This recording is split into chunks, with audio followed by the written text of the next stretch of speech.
আদালত প্রাঙ্গণ থেকে গ্রেফতার করা হলো পাকিস্তানের সাবেক প্রধানমন্ত্রী ইমরান খানকে। আজকে দুপুরে তিনি যখন আদালত প্রাঙ্গণে গিয়েছিলেন দুর্নীতির মামলায় জামিন নেওয়ার জন্য, সে আদালতের প্রাঙ্গণ থেকেই তাকে আধা সামরিক বাহিনী পাক রেঞ্জার্স আসলে তুলে নিয়ে যায়। এবং পিটিআই নেতারা কিন্তু অভিযোগ করেছেন আটকের সময়ে ইমরান খানকে মারধর করা হয়েছে। এর বিরুদ্ধে লাহোর, করাচি সহ বিভিন্ন শহরে বিক্ষোভে নেমেছে তার সমর্থকরা। ইসলামাবাদে জারি করা হয়েছে 144 ধারা। खान साहब के सर पे वो जो इनके पास लाठी होता है, राड होता है, उस राड पे खान साहब को सर पे मारा। इन सब के पास उनकी तस्वीरें मौजूद है और ये सारी उनके साथ मौजूद है। खान साहब को सर पे मारा है, खान साहब को उन्होंने पाँव पे भी जख्मी किया और जिस वक्त खान साहब को उठा के लेके जा रहा है, मैंने खान साहब को देखा उन्होंने दोनों हाथ अपने सर पे रखे उनके मारने की वजह से। आज पाकिस्तान की तारीख का एक और बहुत अफसोसनाक दिन है। अफसोसनाक दिन इसलिए है कि पाकिस्तान के एक और साबिक वजीर आजम को गिरफ्तार किया गया। इमरान खान साहब को आज गिरफ्तार कर लिया गया है। इमरान खान साहब को गिरफ्तार कर लिया गया है, साबिक वजीर आजम पाकिस्तान, और जिस अंदाज में उन्हें गिरफ्तार किया गया है वो मनाजिर अब हमेशा पाकिस्तान की तारीख का हिस्सा रहेंगे। हमें ऐसे किया जा रहा है जिस तरह हम कोई दुश्मन है। तो मैं आज कह रहा हूं कि ये आगे कुछ हुआ, मैं निकलने लगा हूं। मैं जलसे करूंगा अगले हफ्ते से 14 मई तक मैं जलसे करूंगा। कुछ मुझे हुआ, सारी कौम को कह रहा हूं कि जनरल फैसल नसीर का नाम याद रख लो, ये जिम्मेदार होगा। আসসালামু আলাইকুম রহমতুল্লাহি ওয়া বারাকাতুহু। দেশ বা দেশের বাইরে যে যেখান থেকে ভিডিওটা দেখছেন সকলকে অনুরোধ করব দয়া করে ধৈর্য সহকারে পুরো ভিডিওটা সম্পূর্ণ দেখবেন। সম্মানিত দর্শক, আপনারা হয়তো ইতিমধ্যে এই সংবাদটি পেয়ে গেছেন যে পাকিস্তানের সাবেক প্রধানমন্ত্রী ও পিটিআই দলের প্রধান ইমরান খানকে গ্রেপ্তার করা হয়েছে। আজকে দেশটির ন্যাশনাল অ্যাকাউন্টেবিলিটি ব্যুরো পাকিস্তানের এই সাবেক প্রধানমন্ত্রী পিটিআই প্রধান ইমরান খানকে গ্রেপ্তার করেছে। পাকিস্তানের সাবেক প্রধানমন্ত্রী ইমরান খানকে হাইকোর্টের সামনে থেকে রেঞ্জার্সের সদস্যরা গ্রেপ্তার করে নিয়ে যায়। পিটিআই চেয়ারম্যানকে আল কাদির ট্রাস্ট মামলায় ইসলামাবাদ হাইকোর্টের বাইরে থেকেই রেঞ্জার্সের সদস্যরা গ্রেপ্তার করে, যেখানে তিনি তার বিরুদ্ধে নথিভুক্ত একাধিক এফআইআরের বিষয়ে জামিন চাইতে আদালতে গিয়েছিলেন। দর্শক শ্রোতা মণ্ডলী, খবরে বলা হয়েছে গ্রেপ্তারের পর সাবেক প্রধানমন্ত্রীকে আইন শৃঙ্খলা রক্ষাকারী বাহিনী একটি কালো ভিগো গাড়িতে নিয়ে গেছে। ইসলামাবাদ পুলিশের ইন্সপেক্টর জেনারেল আইজিপি ডক্টর আকবর নাসির খান সাহেব প্রধানমন্ত্রীকে গ্রেপ্তারের বিষয় নিশ্চিত করেছেন। আইন শৃঙ্খলা বাহিনী পরিস্থিতি নিয়ন্ত্রণে আছে বলেও তিনি জানান। তবে ইমরান খানকে গ্রেপ্তারের পর থেকেই পুরো পাকিস্তান জুড়ে একটা থমথমে অবস্থা পরিস্থিতি বিরাজ করছে। বিভিন্ন জায়গায় দেশটির বিভিন্ন স্থানে পিটিআই নেতাকর্মী সমর্থকরা বিক্ষোভ সমাবেশ করছে ইমরান খানের গ্রেপ্তারের বিষয়ে। প্রিয় দর্শক শ্রোতা মণ্ডলী, চলুন কথা না বাড়িয়ে আমরা কয়েকটা ভিডিও চিত্র দেখে আসি, তারপরে কথা বলি ইমরান খানকে কেন কিসের জন্য গ্রেপ্তার করা হলো। আমরা কয়েকটা প্রতিবেদন থেকে বিস্তারিত জানবো। আশা করি সঙ্গে থাকবেন পুরো ভিডিওটা জুড়ে। आज पाकिस्तान की तारीख का एक और बहुत अफसोसनाक दिन है। अफसोसनाक दिन इसलिए है कि पाकिस्तान के एक और साबिक वजीर आजम को गिरफ्तार किया गया। पहली दफ़ा कोई साबिक वजीर आजम गिरफ्तार नहीं हुआ। इमरान खान साहब को आज इस्लामाबाद हाई कोर्ट की हदूद के अंदर से गिरफ्तार किया गया। माजी में शहबाज शरीफ साहब को भी इसी तरह हाई कोर्ट के अंदर से गिरफ्तार किया गया। बहुत से सियासतदान इस तरह अदालतों की प्रेमिसेस से गिरफ्तार होते रहे, लेकिन जिस तरीके से इमरान खान साहब को इस्लामाबाद हाई कोर्ट के अंदर से गिरफ्तार किया गया, जिस जगह पे वो बायोमेट्रिक्स के लिए गए थे, वो रिकॉर्ड रूम जो है उसमें तोड़ फोड़ हुई और फिर उसके रद्दअमल में जो पाकिस्तान के बाद शहरों में जो रद्दअमल आया है, जो जलाओ घिराव हुआ है, वो भी बहुत अफसोसनाक है। तो जो पाकिस्तान तहरीक इंसाफ के कारकुनों की तरफ से जो जलाओ घिराव किया गया, क्या ये इमरान खान साहब के लिए मजीद मुश्किलात पैदा नहीं करेगा? लेकिन हम गुफ्तगू का आगाज करते हैं कि गिरफ्तारी हुई कैसे, इमरान खान की गिरफ्तारी हुई कैसे। ये गिरफ्तारी के एक ऐनी शाहिद हैं इमरान खान के वकील बैरिस्टर गौहर खान साहब, जो गिरफ्तारी के वक्त उनके साथ मौजूद थे। उन्होंने क्या बताया, जरा सुने। जिस वक्त खान साहब उस कमरे में आए हैं जहां से बायोमेट्रिक करना होता है, उसके 2 पार्टीशन हैं। जो ही दरवाजा बंद हुआ है, पीछे से रेंजर वालों ने उसको लाते मारने शुरू कर लिए। जब पुलिस ने उनको दरवाजा नहीं खोला तो उन्होंने शीशे तोड़ लिए। 15-20 बंदे अंदर आए हैं। फिर उसके 2 पार्टीशन है, पहले अंदर वाली पार्टीशन पे, फिर उसके साथ वाली दूसरी पार्टीशन है, उसके भी शीशा तोड़ा, दरवाजा तोड़ा है, कंप्यूटर तोड़े हैं, उसके वो सारे पुल कर लिए जहां से बायोमेट्रिक करना होता है। खान साहब को जो व्हील चेयर है, खान साहब का व्हील चेयर बाहर रह गया और मैंने खान साहब को को बिठाया था, उसको उस चेयर पे जो स्टाफ का होता है जहां हम बायोमेट्रिक करते हैं, इसी दौरान आए, उसकी वीडियो भी है। उन्होंने मेरे ऊपर भी स्प्रे कर लिया और इस वक्त कमरे के अंदर हम 3 बंदे थे। अली खान था जो खान साहब का सिक्योरिटी गार्ड है, मैं मौजूद था, अली बुखारी साहब मौजूद थे और कोर्ट के 2 स्टाफ मौजूद थी। उसके दौरान ये लोग इंटर आए जिन्होंने शीशे तोड़े हैं, सब कुछ किया, तो खान साहब पे भी डायरेक्टली उन्होंने पेपर स्प्रे किया, मेरे ऊपर पेपर स्प्रे किया, हमारे ऊपर बैटन कर लिया और बुखारी पर भी कर लिया। और जिस वक्त आए थे खान साहब को अरेस्ट करके लेके गए, बल्कि अगवा करके लेके गए। खान साहब के सर पे वो जो इनके पास लाठी होता है, रॉड होता है, उस रॉड पे खान साहब को सर पे मारा। इन सब के पास उनकी तस्वीरें मौजूद है और ये सारी उनके साथ मौजूद है। खान साहब को सर पे मारा है, खान साहब को उन्होंने पाँव पे भी जख्मी किया और जिस वक्त खान साहब को उठा के लेके जा रहा, मैंने खान साहब को देखा, उन्होंने दोनों हाथ अपने सर पे रखे उनके मारने की वजह से। तो बैरिस्टर गौर साहब ने बताया कि इमरान खान साहब जो हैं उनके साथ कुछ धक्कम पेल हुई है और उन पर तशद्दुद भी किया गया है, तो उसकी एक मेडिकल बोर्ड बनाया गया है, वो उनका मुआयना करेगा और मेडिकल रिपोर्ट जो है वो अदालत में भी पेश की जाएगी। लेकिन इस सारे एपिसोड का एक दूसरा पहलू है, वो ये है कि इमरान खान साहब ने कुछ दिनों से फौज के कुछ अफसरान के नाम लेकर उन पर तनकीद करनी शुरू कर दी थी।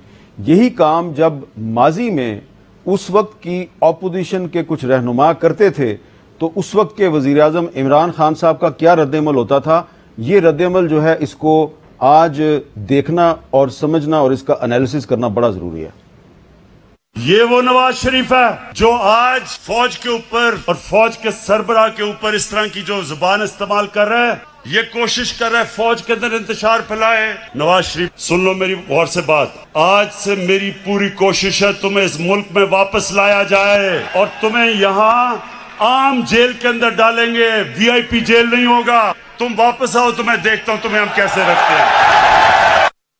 तो जब इमरान खान साहब ने बतौर वजीर आजम अपने मुंह पे हाथ फेर के कहा था कि नवाज शरीफ तुम वापस आओ, तुम देखना मैं तुम्हें एक आम सी जेल में बंद करूंगा, तो पीटीआई वालों ने उस पर शोर मचाया और उनको बड़ी दाद दी। क्या आज वही काम नवाज शरीफ और शहबाज शरीफ साहब की पार्टी और उनके इत्तेहादी कर रहे हैं?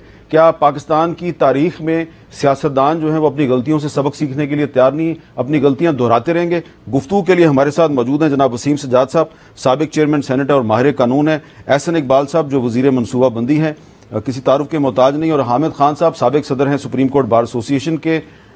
उनके साथ हम बात करें। आप सब जानते हैं कि उनका ताल्लुक तहरीक इंसाफ से है। इमरान खान साहब को गिरफ्तार कर लिया गया है, साबिक वज़ीर आज़म पाकिस्तान, और जिस अंदाज में उन्हें गिरफ्तार किया गया है वो मनाजिर अब हमेशा पाकिस्तान की तारीख का हिस्सा रहेंगे। रेंजर्स आई थी जी गिरफ्तार करने के लिए और बज़ाहिर कोई मुकदमा नहीं था इमरान खान साहब के ऊपर, तमाम मुकदमात में वो ज़मानत के ऊपर थे, अदालत पेशी के लिए वो गए थे। मैंने आपको सुबह के वीलॉग में पहले ही बता दिया था कि उनकी गिरफ्तारी के लिए एक मनसूबाबंदी की गई है। लाहौर में भी पुलिस को तैयार किया गया है। आईजी पंजाब ने सीनियर अफसरान को गैरत दिलाने के लिए बड़ी ज़ोरदार किस्म की एक तकरीर भी की, ये भी रिपोर्ट हुआ है।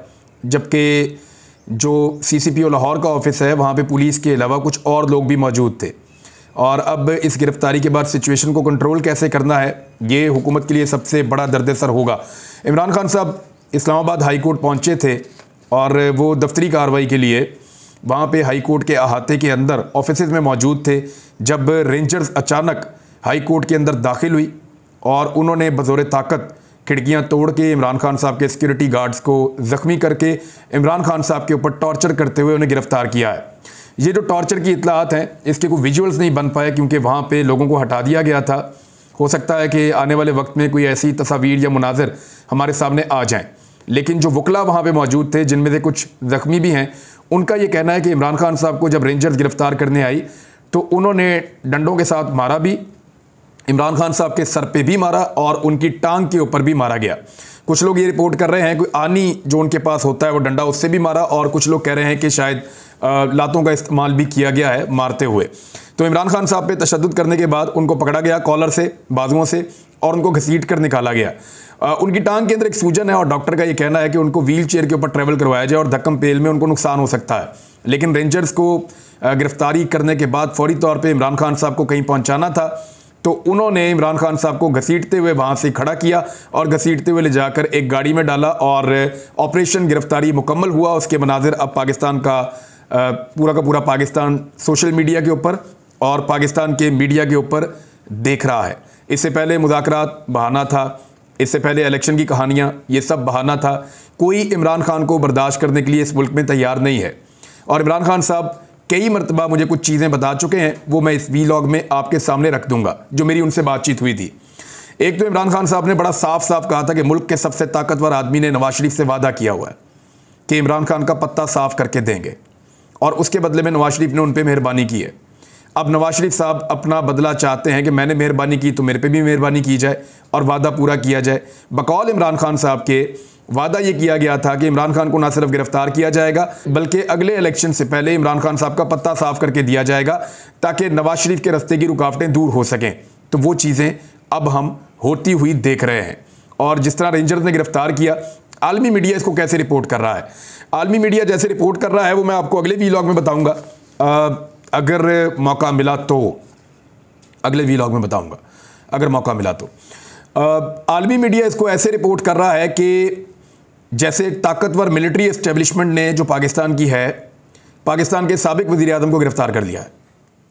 यानी वन लाइनर उसका ये है कि वो इस तरीके से इसको रिपोर्ट कर रहे हैं, जो कुछ भी इमरान खान साहब के साथ हो रहा है ये पाकिस्तान में पहले वज़ीर आज़म के साथ नहीं हुआ, लेकिन इससे पहले वज़ीर आज़म के साथ ऐसा तौहीन आमेज़ सलूक अदालतों के अंदर नहीं हुआ। ये अदालत की भी तौहीन है, अदालत के प्रेमिसेस के अंदर तोड़ फोड़ की गई है रेंजर्स की जानिब से। अदालत ने फौरी तौर पे कहा कि आईजी को बुलाओ। आईजी का वैसे कोई काम नहीं है इसमें, ये तो रेंजर्स ने गिरफ्तार किया है और नैब के कहने पे गिरफ्तार किया है। नैब के इस वक्त लेफ्टिनेंट जनरल हैं, जिस वक्त ये तैनात हुए थे उसी वक्त चीज़ें सामने आ गई थी।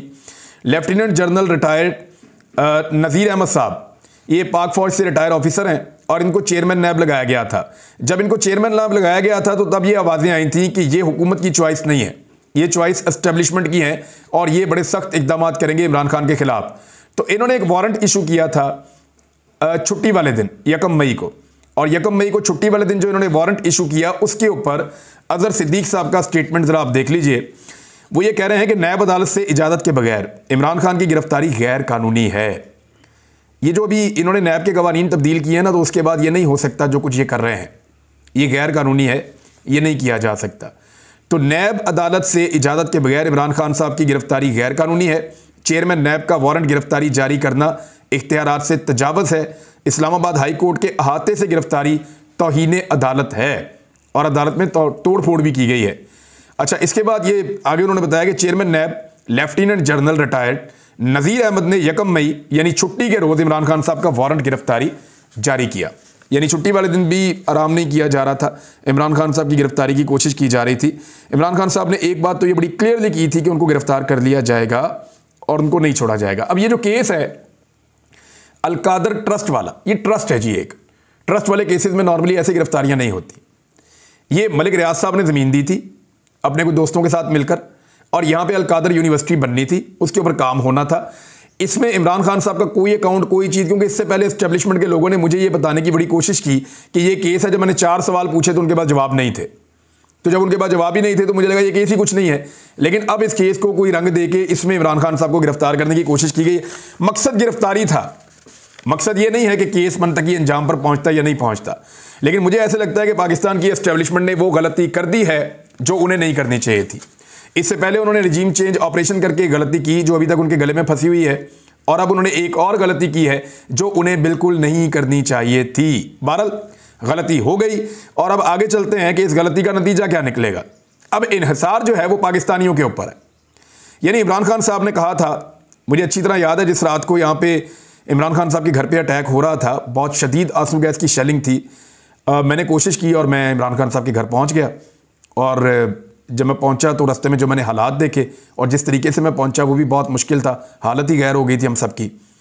तो मैं जब पहुंचा मैंने कहा मैं देखता हूँ इमरान खान साहब क्या कर रहे हैं। मैं अंदर गया, जाके मेरी उनसे बातचीत हुई। अंदर भी पूरी आंसू गैस की स्मेल फैली हुई थी, अजीबोगरीब सूरत हाल थी। तो मैंने उस दिन इमरान खान साहब से कहा था कि मैं बाहर से देख कर आ रहा हूँ, जंग जैसा माहौल बना हुआ है। पुलिस खुद गाड़ियाँ तोड़ रही थी, गाड़ियों को आग लगाई जा रही थी, खैमों को आग लगाई जा रही थी और पत्थर चल रहे हैं। कारकुन और पुलिस वाले दस्तों गिरबान हैं, एक दूसरे के ऊपर पथराव और आंसू गैस की शेलिंग हो रही है। ये सारी चीज़ें देखते हुए मैंने इमरान खान साहब को कहा कि मैं लोगों से आज़ादी के नारे सुन रहा था इमरान खान साहब, और ये आज़ादी के नारे लोग जो लगा रहे थे वो अब आज़ादी मांगते हैं और उन्हें लगता है कि आप उन्हें आज़ादी लेकर देंगे। तो ये क्या चल रहा है और क्या आप वाकई इस मामले को इस नहज तक लाना चाहते थे जहाँ पर ये पहुँच गया है? तो इमरान खान साहब ने मुझे कोई नेगेटिव चीज़ नहीं की उस दिन। उन्होंने कहा कि आज़ादी अगर आपको चाहिए तो उसके लिए कीमत अदा करनी पड़ती है हर कौम को। उन्होंने एक जनरलाइज बात की थी। उस मौके के ऊपर उन्होंने बात नहीं की, बल्कि उन्होंने उस पर यह कहा था कि मैं तो गिरफ्तारी देने के लिए तैयार हूँ। ये बात उन्होंने की थी इमरान खान साहब ने। लेकिन वो बात करने की बजाय लड़ाई करते हैं, और जिस तरीके से वो आते हैं, मेरे कारकुनों को लगता है कि शायद मेरी जान को खतरा है, तो इसलिए वो ढाल बन जाते हैं। बाहर जो सिचुएशन है वो मेरे कंट्रोल में नहीं है। उन्होंने ये बातें भी की थी। लेकिन उन्होंने ये भी कहा था कि आज़ादी की कीमत होती है, और इमरान खान साहब ने कई मरतबा अपने साथियों से ये पूछा था, और मेरी मौजूदगी में एक दफ़ा ये बात हुई थी कि क्या लोग, जब उनसे पूछा गया क्या लोग वाकई तैयार हैं कुर्बानी देने के लिए, हकीकी आज़ादी की लड़ाई के लिए, तो इमरान खान साहब ने, मुझे याद है, एक दिन मुझे ये जवाब दिया था कि मैं तो कुर्बानी दे सकता हूँ, मैं गिरफ्तार भी हो सकता हूँ, मैं अपनी जान देने के लिए भी तैयार हूँ, मरने के लिए भी तैयार हूँ, मगर आज़ादी के लिए नौजवानों की ज़रूरत होगी, वरना ये मुल्क ऐसे ही रह जाएगा जैसे हमेशा से है। अगर आज़ादी की जद्दोजहद कर दी है तो उसके लिए नौजवान चाहिए होंगे जो निकलें और निकल कर आज़ादी हासिल करें। जिस रात इमरान खान साहब के घर पे हमला हुआ था, ये मैं उस रात की, और उसके अलावा जब मेरी एक दो दफ़ा बात हुई इमरान खान साहब से, ये वो आपको बातें बता रहा हूँ मैंने, क्योंकि ये लिख के रखी थी चीज़ें अपने पास, और मुझे अच्छी तरह याद है कि इमरान खान साहब ने क्या कुछ कहा था, तो वो चीज़ें मैं आपको बता रहा हूँ। इमरान खान साहब का ये कहना था कि लोगों का खौफ दूर हो रहा है और वो अपना हक मांगना शुरू हो गए हैं। और इमरान खान साहब को नहीं हुई, ये पूरे पाकिस्तान को मायूसी हुई, बहुत सारी आवाम को मायूसी हुई, सहाफ़ियों को मायूसी हुई, और उसके बाद एक डिफरेंट किस्म की सोच ने जन्म लिया। अब ये इमरान खान साहब जो हैं ये थोड़े से डिफरेंट थे, ये हजम नहीं हो रहे। अब इस वक्त यानी कोई शायद ऐसा आदमी हो पाकिस्तान में जो इस बात को माने कि ये सारी चीज़ें कानून और इंसाफ के मुताबिक हो रही हैं। पाकिस्तान हो, पाकिस्तान के बाहर हो, आलमी सतह पे सबको इस बात का पता है कि एक शख्स को निशाने इबरत बनाने की कोशिश की जा रही है और उसको गिरफ्तार करने की साजिश की गई है, और उसको केसेस में फंसा के सिर्फ इसलिए तंग किया जा रहा है कि वो पाकिस्तानी एस्टेब्लिशमेंट से टक्कर ले बैठा है और वो बात नहीं मान रहा। देखिए, मुमकिन है कि इमरान खान साहब को इस वक्त भी ऐसा कुछ नज़र आ रहा है जो बाकी लोगों को दिखाई नहीं दे रहा, लेकिन उन्होंने इस सारी तहरीक को एक एक कदम करके आगे बढ़ाया है। यानी सबसे पहले आप देखें, इमरान खान साहब को हुकूमत से निकाला गया, फिर उनके खिलाफ एक भरपूर किस्म की साजिश की गई, फिर उस पर झूठे मुकदमात बनाए गए, बल्कि वर्ल्ड रिकॉर्ड बना दिया गया मुकदमात का इमरान खान साहब के खिलाफ। ज़ाती नौइयत के घिनौने और बदतरीन हमले इमरान खान साहब पर किए गए। इमरान खान साहब के साथियों को ख़रीदा गया, डराया गया, धमकाया गया, उनकी वफादारियाँ तब्दील करवाई गई, उनके साथियों को मारा भी गया, गिरफ्तार करके तशद्दुद किया गया, नंगा किया गया, और बार बार उनके ऊपर तशद्दुद किया गया। जबर की एक दास्तान है हर एक आदमी की जो गिरफ्तार होता है, और सबके साथ जुल्म और ज़्यादती की गई है। इमरान खान को जान से मारने की कोशिश की गई, बकौल इसके उनको 4 मरतबा जान से मारने की कोशिश की गई, जिनमें से 2 मरतबा तो पाकिस्तान के मीडिया ने खुद देखा है, एक मरतबा इस्लामाबाद में और एक मरतबा वज़ीराबाद में। वो जो शूटर था नवीद शूटर, वो तो एक आदमी था, उसके अलावा जो बाकी शूटर्स थे वो कहाँ हैं? ये सारी चीज़ों के सवालात बीच में रह गए, और उसके बाद सारे मामले को दबाकर ताकतवर लोगों ने कोई और रंग देने की कोशिश भी की। इमरान खान के घर के ऊपर बार बार हमला किया गया, फस्तायत का हर हथकंडा उसके खिलाफ इस्तेमाल किया गया, और बिलाखिर आज उसे गिरफ्तार कर लिया गया है।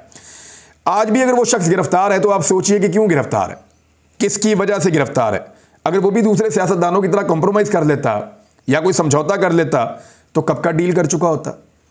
अगर तो ये लड़ाई इमरान खान की है तो फिर ये लड़ाई उसी पर छोड़ देनी चाहिए, मगर ये लड़ाई अगर पाकिस्तान की है तो फिर सबको आवाज़ उठानी चाहिए। क्या नाइंसाफ़ी के साथ बंद कमरों में होने वाले फैसले पाकिस्तान को चलाएंगे?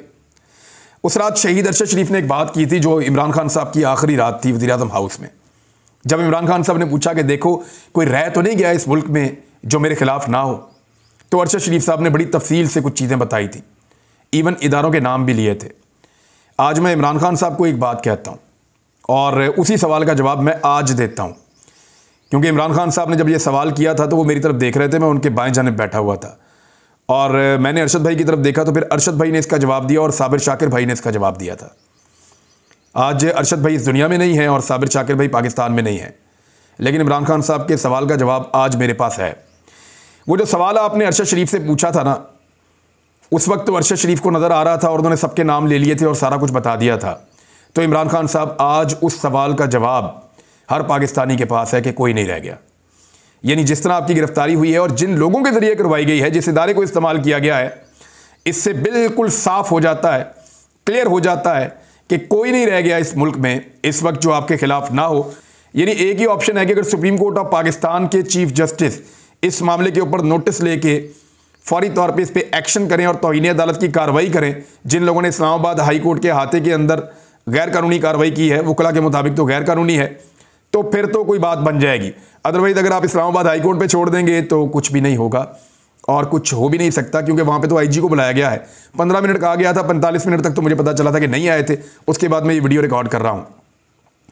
अब इमरान खान साहब का इन्हिसार जो है वो किस पे है? यानी ये जो गिरफ्तारी के मनाज़रे, इनको देखने के बाद तो पूरे पाकिस्तान को भी पता चल गया कि कोई नहीं रह गया, सारे शामिल है इमरान खान को निकालने में। और अब वो वापस इसलिए नहीं आने देना चाहते कि उनके हाथ से पाकिस्तान रेत की तरह फिसल रहा है और उन्हें यह पता है कि पाकिस्तान की गर्दन उनके हाथ से छूट जाएगी अगर इमरान खान बाहर रहा और उसने पाकिस्तान की आवाम को खड़ा कर दिया और कानून और इंसाफ के मुताबिक यहां फैसले होने लगे और रूल ऑफ लॉ इस मुल्क में आ गया। तो अब इमरान खान का इन्हिसार अदालतों और निज़ाम इंसाफ से ज़्यादा इस बात पर है कि पाकिस्तानी नौजवान इस सारे माहौल को किस तरह लेते हैं और वो इस पर किस तरह का रद्द अमल जाहिर करते हैं।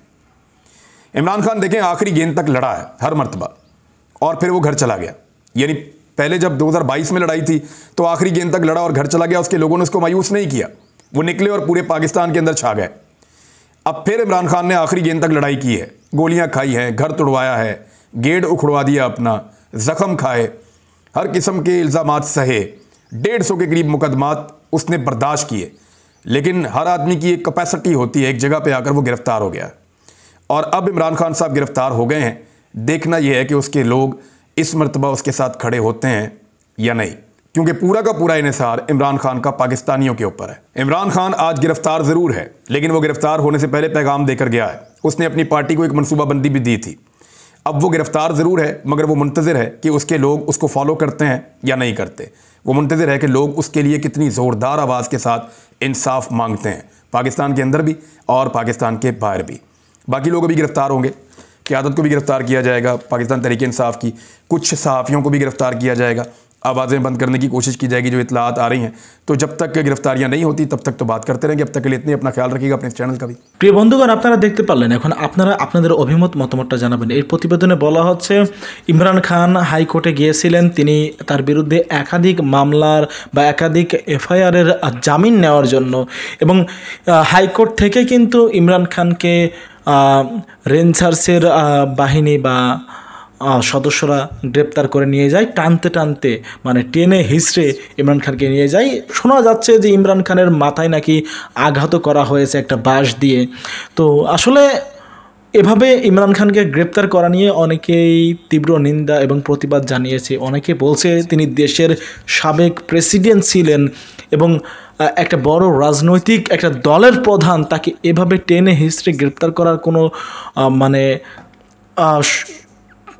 কোনো ভালো কোনো মানুষ মন্তব্য করছে না। প্রিয় দর্শক শ্রোতা মণ্ডলী, আসলে ইমরান খানের বিরুদ্ধে আসলে যে মামলা রয়েছে সেটি হচ্ছে ইমরান খানের বিরুদ্ধে করাপশনের মামলা, দুর্নীতির মামলা, এবং এটা নিয়েই ইমরান খানকে গ্রেপ্তার করা হয়েছে। ইসলামাবাদের হাইকোর্টের সামনে থেকে ইমরান খানকে গ্রেপ্তার করা হয়।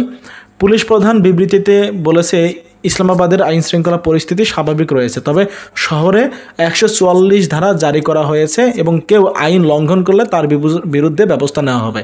তবে ইমরান খানকে গ্রেপ্তারের খবরটি প্রথম নিশ্চিত করেন তার দল পাকিস্তানের তেহরিকি ইনসাফের পিটিআই আইনজীবী ফয়সাল চৌধুরী। তিনি একটি টুইট বার্তায় জানান, একটি মামলার শুনানিতে আদালতে হাজিরা দিতে আসার পর ইমরান খানকে আটক করা হয়েছে। এই সংবাদটি মুহূর্তেই বিভিন্ন জায়গায় পুরো দেশে ছড়িয়ে পড়ে। বিভিন্ন খবরে বলা হচ্ছে ইমরান খান আদালত চত্বরে প্রবেশের কিছুক্ষণ পরেই আধা সামরিক বাহিনী ও সাজোয়া কর্মীদের বহর প্রবেশ করে তাকে আটক করার জন্য। পুলিশের বিবৃতিতে বলা হচ্ছে, একটি রিয়েল এস্টেট কোম্পানির 50 বিলিয়ন রুপি বৈধতা দেওয়ার বিনিময়ে কয়েক বিলিয়ন রুপি নেওয়ার অভিযোগ রয়েছে ইমরান খান ও তার স্ত্রীর বিরুদ্ধে। সেই মামলায় তাকে গ্রেপ্তার করা হয়েছে। প্রিয় দর্শক শ্রোতা মণ্ডলী, ইমরান খানের গ্রেপ্তারের বিষয়ে আপনারা কি বলবেন আপনারা জানাবেন কমেন্ট বক্সে। দেখা হবে আরও অন্য কোনো একটা ভিডিওতে। আল্লাহ হাফেজ।